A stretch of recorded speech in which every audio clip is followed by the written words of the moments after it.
Guys, Jagannath मंदिर से related एक इंपॉर्टेंट टॉपिक सामने आया है। ओडिशा स्टेट की कैबिनेट ने अप्रूव कर दिया है श्री जगन्नाथ टेम्पल एक्ट 1954 के अमेंडमेंट को, संशोधन को। जगन्नाथ मंदिर के स्वामित्व वाली भूमि यानी कि जो भी लैंड जो है, जमीन जो है, जो जगन्नाथ मंदिर की है, उससे संबंधित जितने भी मुद्दे हैं, मामले हैं, इसको सरल बनाने के लिए ओडिशा सरकार द्वारा एक ऐतिहासिक कदम उठाया गया है।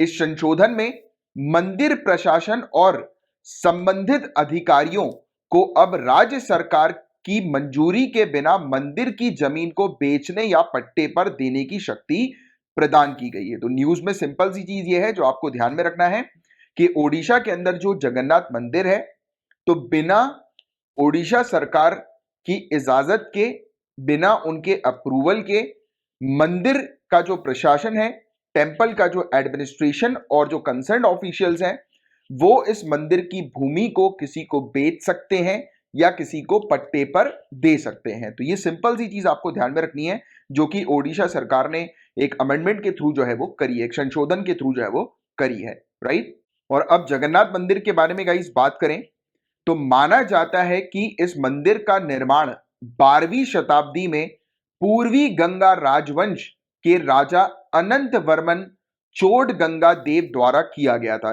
ईस्टर्न गंगा डायनेस्टी के जो राजा हैं, किंग अनंत वर्मन चोड गंगा देव के द्वारा जो है 12वीं शताब्दी में, 12th सेंचुरी में जो है वो इस मंदिर का, जगन्नाथ मंदिर का निर्माण किया गया था। तो गंगा डायनेस्टी याद रखना, कभी कभी डायरेक्ट क्वेश्चन बन जाता है।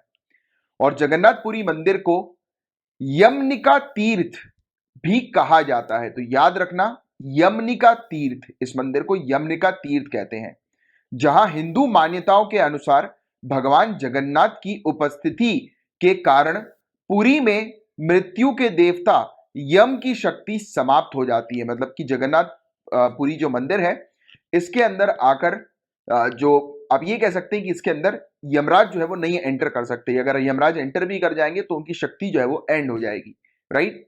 और ये मंदिर जो है वो 4 धाम, कौन से 4 धाम? बद्रीनाथ, द्वारका, पुरी और रामेश्वरम तीर्थों का एक भाग है। तो पुरी भी 4 धाम का एक भाग है।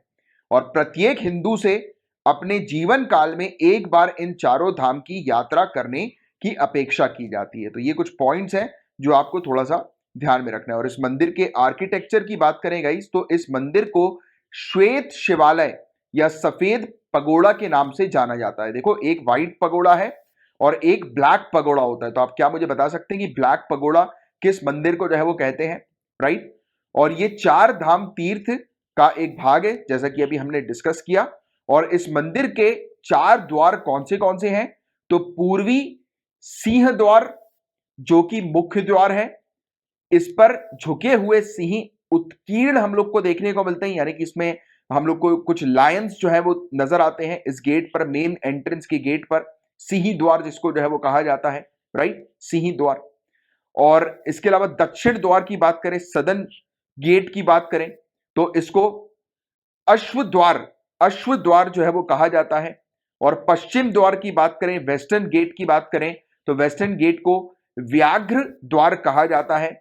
और उत्तरी द्वार की बात करें, नॉर्थ गेट की जो है वो बात करें, तो इसे हस्ती द्वार जो है वो कहा जाता है। तो ये गेट्स के या द्वार के जो है वो नाम हम लोग को देखने को मिलते हैं मंदिर के, जिसकी एक आपको बेसिक सी जानकारी होनी चाहिए।